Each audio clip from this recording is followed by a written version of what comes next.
முதல் கூட்டத்தில் மகிழ்ச்சி ஆரவாரம் இருந்தது. அனைவரும் விஜய்க்கு நன்றி தெரிவித்தார்கள். அமைச்சர்கள் எல்லாம் விஜயை எதிர்க்க வேண்டும் என்றால் திமுகவுடைய ஆதரவு தேவை. திமுக நேரடியாக செய்யாமல் அண்ணாமலை மூலமாக செய்கிறதோ என்ற அச்சங்கள் கூட சில அதிமுக பாஜக தலைவர்களிடையே நான் கேள்விப்படுகிறேன்.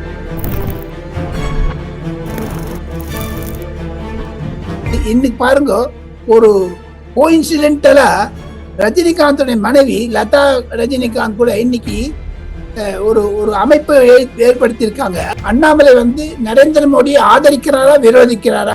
அவர் மெல்ல மெல்ல மோடியை திட்ட ஆரம்பிப்பார் என்றுதான் டெல்லியில் உள்ள பாஜக தலைவர்கள் சொல்ல ஆரம்பிக்கிறார்கள். ரஜினிகாந்துடைய பின்னணியாகத்தான் அண்ணாமலை இருக்கிறார். அண்ணாமலை அமைப்பும் இந்த ரஜினிகாந்துடைய அமைப்பும் ஒன்று சேர்ந்து விடும். ஆனால் அண்ணாமலையோடு சேர்ந்து ரஜினிகாந்துடைய துணைவியார் கண்டிப்பாக பயணத்தில் இறங்குவாரோ?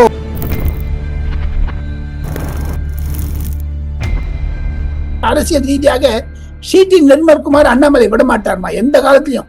எனக்கு நன்றாக தெரியும். அவர் இருக்கிற இன்டர்னல் பாலிடிக்ஸ் அவர் அடிப்பார், உள்ளேருந்து பின்னாடில இருந்து குத்துவாருங்க. மத்திய பாஜக தலைமை அண்ணாமலை மீது நம்பிக்கை வைத்திருந்தாலும் சில சந்தேகங்களும் வைத்திருப்பதாகத்தான் நான் பார்க்கிறேன். உங்கள் ஆரோக்கியத்தின் ஊற்று நண்பன் ஹெல்தி ஸ்வீட் ஃப்ளோர் உடனே ஆர்டர் செய்யுங்கள். 4ஆம் துணை நேயர்கள் அனைவருக்கும் வணக்கம். இன்று நம் நிகழ்ச்சியின் சிறப்பு விருந்தினர் டெல்லியின் மூத்த பத்திரிகையாளர் ராஜகோபாலன் அவர்கள் இணைந்துள்ளார். வணக்கம் சார். நமஸ்காரம்மா. நமஸ்காரம்மா. விஜய் அவர்கள் பொறுப்பேற்று முதல் அமைச்சரவை கூட்டமானது இன்னைக்கு கூடியிருக்கு. அதுல பல முக்கிய முடிவுகளும் எடுக்கப்பட்டிருக்கு. அதை எப்படி பாக்குறீங்க சார்? வரவேற்கத்தக்கதாக தான் பார்க்கிறேன். நரேந்திர மோடி பிரதமர் அமைச்சரை சந்தித்த பிறகு இந்த முதல் கூட்டம் என்ன என்று கேட்டால் அதற்கு ஒரு ஒற்றுமை உண்டு. பிரதமர் நரேந்திர மோடி விஜயுடன் கூடிய ஒரு ரகசிய கருத்தை நான் ஏற்கனவே உங்களுடைய தொலைக்காட்சி சொல்லியிருக்கிறேன். அதை மீண்டும் நிலைநாட்ட விரும்புகிறேன். பிரதமர் சொல்லியிருக்கிறார், தங்களுடைய சிறு அதாவது இளைஞர்கள் சேர்ந்திருக்கக்கூடிய மந்திரி சபையை நான் பார்த்தேன், லிஸ்ட் எல்லாம் பார்த்தேன். நான் சீஃப் மினிஸ்டரா இருக்கும் பொழுதும் சரி, நான் பிரைம் மினிஸ்டர் ஆன போதும் சரி, என்னுடைய அமைச்சர்களுக்கு நான் ஒரு அறிவுரை வழங்கினேன். நீங்கள்லாம் ஜாகிரதையா இருக்கணும். யூடியூப்ல, சிசிடி கேமரால, ஸ்டிங் ஆபரேஷன்ல, ஸ்பை கேமரால எல்லாம். ஆனால் தங்களுடைய அனைத்து துறைகளுக்கும் பொதுமக்களுக்கு சேர வேண்டிய ஒரு கருத்துக்களை சொல்ல வேண்டும். எப்படி அம்மையார் ஜெயலலிதா சொன்னார், ஏழையின் சிரிப்பில் இறைவனை காண்கிறேன் என்று அண்ணா சொன்னாரோ அதே மாதிரி ஜெயலலிதா சொன்னாரோ அதே மாதிரி நரேந்திர மோடி சொல்லியிருக்கிறார். எந்த விலைவாசி உயர்வு இருந்தாலும் இந்த ஏழை தட்டில் அந்த விவசாயிகளுக்கு, அந்த ஏழைகளுக்கு அது பாதிக்க கூடாது என்று. அதையேத்தான் விஜயும் இன்று தன்னுடைய முதல் அமைச்சரவை கூட்டத்தில் சொல்லியிருக்கிறார். பல இம்பார்ட்டன்ட் திட்டங்களை எல்லாம் முடித்தாச்சு.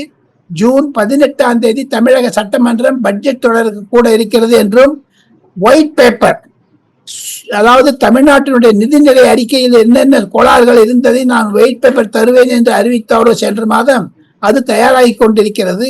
அதனுடைய முழு வடிவத்தை இன்று அமைச்சரவையில் தமிழக அமைச்சர் விஜய் அவர்கள் ப்ரப்போஸ் பண்ணாரு. அது அப்ரூவ் ஆயிடுச்சு.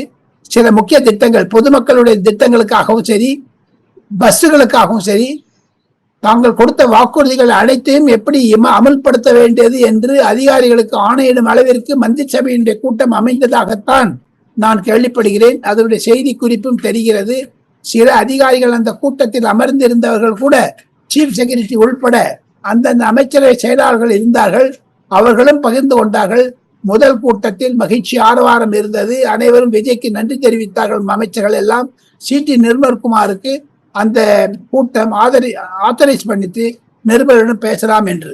ஆக மொத்தம் பொதுமக்கள் வாழ்க வேண்டும், ஏழை எளியவருடைய வாழ்வாதாரம் உயர வேண்டும் என்றெல்லாம் எப்படி விஜய் அவர்கள் பொதுக்கூட்டங்களில் பேசும் பொழுது அறிவை சொன்னாரோ அதே மாதிரிதான் இப்போ சொல்லிட்டு இருக்காருன்னு நான் கேள்விப்பட்டேன். இன்னொரு விஷயம் சார், இதுல வாக்குறுதிகள் கொடுத்தாரு இல்லையா? சிலிண்டர் வருடத்துக்கு 6 சிலிண்டர், மாதம் 2500. அந்த வாக்குறுதியை பத்தி இந்த கூட்டத்துல பேசப்பட்டதா? அதற்கான ஏற்பாடுகள் செஞ்சிருக்காரா சார்? கண்டிப்பாக பேசப்பட்டது. அதற்கான நடைமுறைகளை இன்னும் ஓரிரு நாட்களில் நிதியமைச்சர் மூலமாக அது வெளியே வரும். சீஃப் செக்ரட்டரிக்கு ஆத்தரைஸ் பண்ணியிருக்காங்க. அந்த தலைமை செயலாளர் இனிய நிதி செயலாளர்கள் பேசிக்கொண்டு அதற்கான ஒரு வடிவங்களை கொடுக்க ஆரம்பித்து விடுவார்கள். கொடுத்த வாக்குறுதிகளை ஏமாற்ற மாட்டார் விஜய் என்பதுதான் என்னுடைய கருத்து. காரணம், அவர் பொதுமக்களுடைய எளிமையையும் பசியையும் தாகத்தையும் புரிந்து கொண்டிருக்கிறார். அவர் சொன்னது போல பொது கூட்டங்களில் தன்னுடைய சிறு வயதில் நான் பசியை பார்த்திருக்கிறேன், ஏழ்மையை பார்த்திருக்கிறேன் என்று சொன்னாரே, அதுதான் அவருக்கு முத்தாய்ப்பான இருக்கக்கூடிய அரசாங்கத்தினுடைய ஒரு குறிக்கோள். அதை தவிர தமிழக வெற்றி கழகம் என்று சொன்னார்களே, இது வெற்றி கூட்டணி என்றதனாலும், வெற்றி பட்ஜெட் என்றதனாலும், வெற்றி மந்திரி சபை கூட்டம் என்றெல்லாம் சொன்னார்களாம். அதுவும் ஒரு ஒரு ஒரு பேச்சாக மாறுபட்டதாகவும் சில அமைச்சர்கள் கருத்துக்களை பரிமாற்றி கொண்டிருக்கிறார்கள். ஆனா இதற்கிடையில இந்த மாதிரி ஒரு அரசியல் களம் பரபரப்பா போயிட்டு இருக்க நிலையில அண்ணாமலை அவர்கள் புது ட்விஸ்டா வந்து கொடுத்திருக்காரு. கட்சி தொடங்க போறதா ஆதரவு பாத்தீங்கன்னா கிட்டத்தட்ட 10 லட்சத்தை நெருங்கிட்டு போயிட்டு இருக்கு சார். அவரை ஓபன் பண்ண அந்த செயலில இருந்து அண்ணாமலை அவர்களின் வரவு தமிழ்நாட்டுக்கு எந்த அளவு ஒரு நல்லதை கொடுக்க? கண்டிப்பாக அண்ணாமலையினுடைய ஒரு இளமை, ஆளுமை, ஆதிக்கம் எல்லாமே பாராட்டத்தக்கது. பாரதிய ஜனதா கட்சியில் இருந்தபொழுது அந்த கட்சியை உருவாக்கினார், அதாவது மெருகு கொடுத்தார் என்றெல்லாம் நாம் பெருமைப்படக்கூடும். அண்ணாமலையினால் தமிழகத்திற்கு நல்ல லாபங்கள் வர வேண்டும் என்பதுதான் ஒரு முக்கியமான கருத்து. அதை தவிர அண்ணாமலை ஆன்லைன்ல சொல்லியிருக்கார், WeTheLeaders.com என்று .org என்று. அவர் நிருபர்களிடம் பேசவில்லை. ஏன்? அவர் டெல்லியிலிருந்து ஒளிபரப்பு செய்தாரா, சென்னையில் இருந்தா தெரியவில்லை. டெல்லியிலிருந்து தான் நான் கேள்விப்படுகிறேன். ஏன் இன்னும் டெல்லி விட்டு வரவில்லை? நேற்று அவர் நேற்று முன்தினம் அமித்ஷாவையும் நிதின் நபீன் பார்த்த பிறகு ஏன் அவர்கள் எல்லாம் கட்சியில் தொடர்ந்து புரியுங்கள் என்றெல்லாம் சொன்னதாக அவரே செய்தி விட்டார். அதிலிருந்து ஒன்று புரிகிறது, மத்திய பாஜக தலைமை அண்ணாமலை மீது நம்பிக்கை வைத்திருந்தாலும் சில சந்தேகங்களும் வைத்திருப்பதாகத்தான் நான் பார்க்கிறேன். காரணம் என்ன என்று கேட்டால், அண்ணாமலையினுடைய இன்று அறிவித்திருக்கிறாரே அந்த சில பாயிண்ட்ஸ் ஆஃப் ப்ரோக்ராம் எல்லாம், அதை பார்த்தா அண்ணாமலை நரேந்திர மோடியை ஆதரிக்கிறாரா, விரோதிக்கிறாரா? தமிழகத்தில் பாஜகவினுடைய ஆளுமையை பற்றியும், தான் 3 வருடங்கள் தலைவராக இருந்தபோது அவர் செய்யாததை இப்ப என்ன செய்ய போறார் அவர்? ஆஸ் லீடர்ஷிப் ட்ரைனிங் ப்ரோக்ராம் என்று. லீடர்ஷிப் ட்ரைனிங் ப்ரோக்ராமா இருந்தா கூட Indian institute of mass management என்றெல்லாம் சொல்லக்கூடிய அமைப்புகள் பல காலேஜுகள்லாம் பல யூனிவர்சிட்டிலாம் இருக்குது. அந்த யூனிவர்சிட்டிலாம் லீடர்ஷிப் ப்ரோக்ராம் போகாதவங்கலாம் இங்க எங்க வர போறாங்க? அதை தவிர இவரும் லீடர்ஷிப்பை தயார் பண்றேங்கிறாரு. 10 லட்சம் சேர்ந்துருக்கலாம். 8 கோடியில 10 லட்சம் என்பது சாதாரண அமௌண்ட்டுமா? அதிமுகவுக்கு 2.5 கோடி பேர் உறுப்பினர்கள் இருக்கிறார்கள், ஆக்டிவா இருக்காங்க, 35-40 வருஷமா இருக்காங்க. அதே மாதிரி திமுகவுக்கு 2.5 கோடி.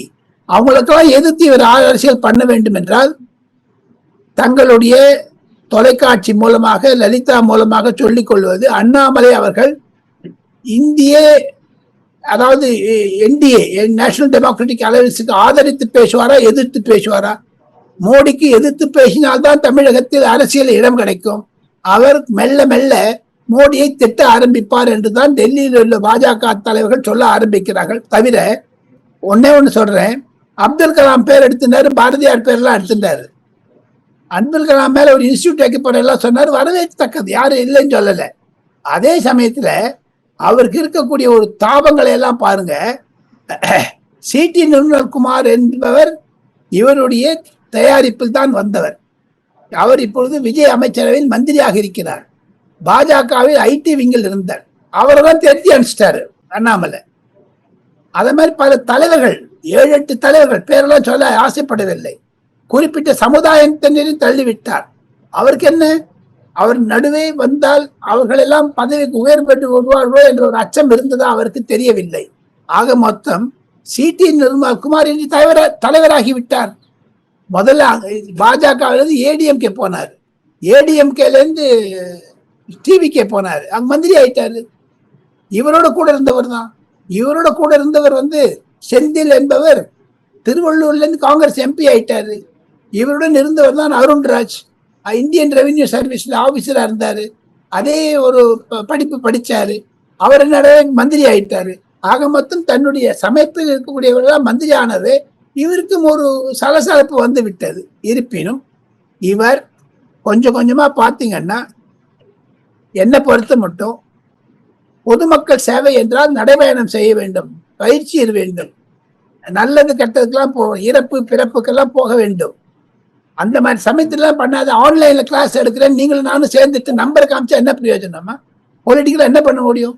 அதே மாதிரி இன்னைக்கு பாருங்க, ஒரு கோஇன்சிடென்டலா ரஜினிகாந்தோட மனைவி லதா ரஜினிகாந்த் கூட இன்னைக்கு ஒரு ஒரு அமைப்பை ஏற்படுத்தியிருக்காங்க. அதுக்கு மக்கள் மேடைன்னுட்டு, மக்கள் மேடைக்கு ஒரு டெலிஃபோன் கால் கொடுத்துருக்காங்க. மிஸ் கால் கொடுத்துட்டீங்கன்னா நாங்கள் உங்க கான்டாக்ட் பண்ணுவோம், உங்களுக்கு IAS IPS பயிற்சி தருவோம் என்று. ஆக மொத்தம் என்னுடைய மனதில் படுகிறது, ரஜினிகாந்தனுடைய பின்னணியாகத்தான் அண்ணாமலை இருக்கிறார். அண்ணாமலை அமைப்பும் இந்த ரஜினிகாந்தனுடைய அமைப்பும் ஒன்று சேர்ந்து விடும். தேர்தல் சமயத்தில் ரஜினிகாந்திற்கு 78-80 வயதாகிவிடும். அதனால அவர் ஒதுங்கிடுவார். ஆனால் அண்ணாமலையோடு சேர்ந்து ரஜினிகாந்தின் துணைவியார் கண்டிப்பாக பயணத்தில் இறங்குவாரோ என்ற ஒரு எண்ணம் கூட எனக்கு மனதில் இருக்கிறது. இன்னைக்கு இன்னொன்று சொன்ன போனா, இன்னைக்கு தேதியில தமிழ்நாட்டில் அந்த அரசியல் என்பது கூட்டணி அரசியல் ஆகிவிட்டது லலிதா. கூட்டணி அரசியல் தவிர இவர் சொல்லியது ஒரு மிக்சர் மாதிரி, காக்டெயில் ஆஃப் ஐடியாஸ் தான் இவர் சொல்லியிருக்காரு. யாரு? நம்ம அண்ணாமலை. எத்தனை ஐடியாவா இருந்தாலும் இது அமல்படுத்த முடியுமா தெரியவில்லை. தமிழகத்தில் கட்சி நடத்த வேண்டும் என்றால் தாங்கள் திராவிட முன்னேற்ற கழகம், அண்ணா திராவிட முன்னேற்ற கழகம் என்ற வேறொன்றிய கட்சிகளுக்கு எதிராக செய்ய வேண்டும் என்றால் திராவிடியன் மூமெண்ட் இந்தியாவில் தமிழ்நாட்டில் குறைஞ்சுன்னு வருது. அதுக்கு எதிர்த்து பண்ணா ஹிந்துத்துவா தான் இருக்கும். Hindutva versus Dravidian movement. இப்ப ஹிந்துத்துவா பிரச்சாரம் பண்ணக்கூடிய அளவு பாஜக அளவில் இவர் வெளில வந்துட்டாரு. இவர் ஹிந்துத்துவாவை திட்டுவாரா, ஆதரிப்பாரா? இவர் DMK ஃபைல்ஸ்னு வெளியிட்டாரு. அந்த வெளியிட்டத்தினுடைய வீழ்ச்சியாக மேலும் அடுத்து தொடருவாரா? செந்தில் பாலாஜியுடைய ரஃபேல் வாட்சை பத்தி எல்லாம் பேசினாரு, அதை தொடருவாரா? TR பால் மேல கேஸ் போட்டு அதை தொடருவாரா? அரசியலில் நீண்ட பயணம் செய்வாரா என்றால் எனக்கு சந்தேகமாக இருக்கிறது. ஓராறு மாதங்களில் வேற ஏதாவது கட்சியில் சேர்ந்து விடுவார், இல்லாவிட சைலண்டா போயிடுவேன். யார் கூட ஆனா யாருடன் கூட்டணி எதிர்பார்க்கலாம் சார்? இப்ப யாருக்கு ஆதரவாக அண்ணாமலை அவர்கள் பேசுவார் தமிழக அரசியல்ல? தமிழக DMK-க்காக பேசுவார், திமுகவிற்காக. ஆமா, ஏன்னா திமுகவினால் இவருக்கு லாபம் கிடைத்ததா நஷ்டம் கிடைத்ததா என்றதை விட விஜயை எதிர்க்க வேண்டும் என்றால் திமுகவுடைய ஆதரவு தேவை. திமுக நேரடியாக செய்யாமல் அண்ணாமலை மூலமாக செய்கிறதோ என்ற அச்சங்கள் கூட சில அதிமுக பாஜக தலைவர்களிடையே நான் கேள்விப்படுகிறேன். அவர்களும் என்னிடம் சொன்னார்கள்.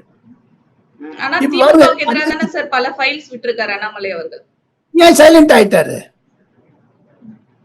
இப்ப பாஜகவே திமுகவோட போகுது பார்லிமெண்ட்ல. அப்ப இவர் என்ன பண்ணுவாரு? திருப்பி பாஜக வந்துடுவாரா? இல்ல அதுக்காக முன்னாடி போனாரா? இல்ல பாஜக தான் இவர் அனுப்பி வைக்குதா, வெளில போய் பண்ணுங்க, இந்துத்துவா வளருங்க, அப்புறம் சேர்ந்துக்கலாம் சொல்லிட்டு ஒரு குழப்பத்தில் இருக்கிறார் அண்ணாமலை என்பதுதான் என்னுடைய கருத்து லலிதா. இதனால் விஜய் அவர்களுக்கு ஏதாவது பின்னடைவு ஏற்பட வாய்ப்பு இருக்கா சார்? ஒரு அமுக்குவதற்கு பார்ப்பார். அரசியல் இருப்பதால், அதிகாரம் இருப்பதனால் அண்ணாமலைக்கு இருக்கக்கூடிய ஒரு இடையூறுகளை மேலும் செய்து செய்வார் என்று தான் நினைக்கிறேன். அரசியல் ரீதியாக ஷீட்டி நிர்மல்குமார் அண்ணாமலை விட மாட்டார்மா எந்த காலத்திலையும். எனக்கு நன்றாக தெரியும். அவர் இருக்கிற இன்டர்னல் பாலிடிக்ஸ் தான் அவர் அடிப்பார், உள்ள இருந்து பின்னாடில இருந்து குத்துவாருங்க. அப்ப இது அண்ணாமலை அவர்களுடைய வரவுன்றது பல பேருக்கு ட்விஸ்ட் அண்ட் டர்ன்ஸை கொடுக்க போது, பல எதிர்பாராத விஷயங்கள் நடக்க போகுது. கண்டிப்பாக அண்ணாமலை வரவு என்பது பலருடைய தமிழகத்தில் ஒரு பொது திருப்பம் தான், யாரும் இல்லை என்று சொல்லவில்லை. ஆனால் அண்ணாமலையினால் பலனடையக்கூடிய பல பாஜகவினர் இன்று ராஜினாமா செய்து விட்டார்கள். அதனால கட்சி ஒன்றும் குறைஞ்சி போட போவதில்லை. பொன் ராதாகிருஷ்ணன், KT ராகவன், டாக்டர் ஹண்டே, தமிழிசை சவுந்தரராஜன், கரு நாகராஜன், அம்மாதிரி எவ்வளோ பேர் இருக்காங்க கட்சியில. அவங்களெல்லாம் விட்டுட்டு இப்ப பாருங்க, நம்ம முனுவாதியுடைய மாப்பிள்ளை இருக்காரு, அட்வொகேட் செல்லில் இருக்காரு. அவங்கெல்லாம் எவ்வளவு பெரிய பதவியில இருந்தவங்க, அவங்கெல்லாம் வெளில வந்துடுவாங்க. சித்தாந்தத்தின் அடிப்படையில் பார்த்தீங்கன்னா பாஜக தான் கண்டினியூ பண்ணுவாங்க. இப்போ அண்ணாமலையுடைய நிலைப்பாடு என்ன? சனாதன தர்மத்தை ஆதரிப்பாரா, எதிர்ப்பாரா? ஸோ இதெல்லாம் நான் கேள்விப்பட வேண்டும், கேள்வி கேட்க வேண்டும். அண்ணாமலை அவர்களுக்கு நல்லது செய்திகள், நீண்டூடி வாழ்க, உங்களுடைய முயற்சி வெற்றி பெறுக. ஆனாலும் பொதுமக்களுக்கு தாங்கள் கொடுக்கக்கூடிய அஷூரன்ஸ் என்ன? உங்களுடைய மேனிஃபெஸ்டோ என்ன? உங்களுடைய அறிக்கைகள் என்ன? மேகதாதுவை எதிர்ப்பேங்கிறாரு, 3 லாங்குவேஜ் ஃபார்மாவை எதிர்க்கிறாரு. அப்ப நீங்க திமுக தானே, அப்ப பாஜக இல்லையே. அப்ப அண்ணாதுரை திட்டினாரு, பிளஸ் ஜெயலலிதாவை திட்டினாரு, இன்னும் திட்டிங்களா? அதை தவிர ஸ்ரீரங்கம் கோவில் முன்னாடில இருந்து பாஜக ஆட்சிக்கு வந்ததுன்னா அந்த EV ராமசாமி நாயக்க சிலையை எடுப்பேன்னாரு. இப்ப எடுப்பாரா? அவருடைய அறிக்கை என்ன வரப்போகுது? அதெல்லாம் தெரிந்து கொள்ள வேண்டும் என்பதுதான். அப்ப திமுகவின் ஒரு மற்றொரு கிளையா தான் அண்ணாமலை அவர்கள் வந்திருக்காரா?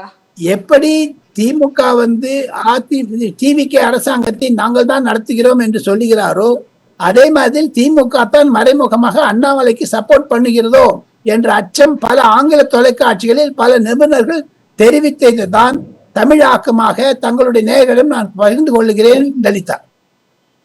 கண்டிப்பாக சார். தொடர்ந்து பல விஷயங்களை எங்க கூட ஷேர் பண்ணிக்கிட்டீங்க. பல தகவல்களை புதுசா சொல்லியிருக்கீங்க சார். தொடர்ந்து பேசுவோம் சார் இது மாதிரி பல விஷயங்களை பற்றி. நன்றி சார்.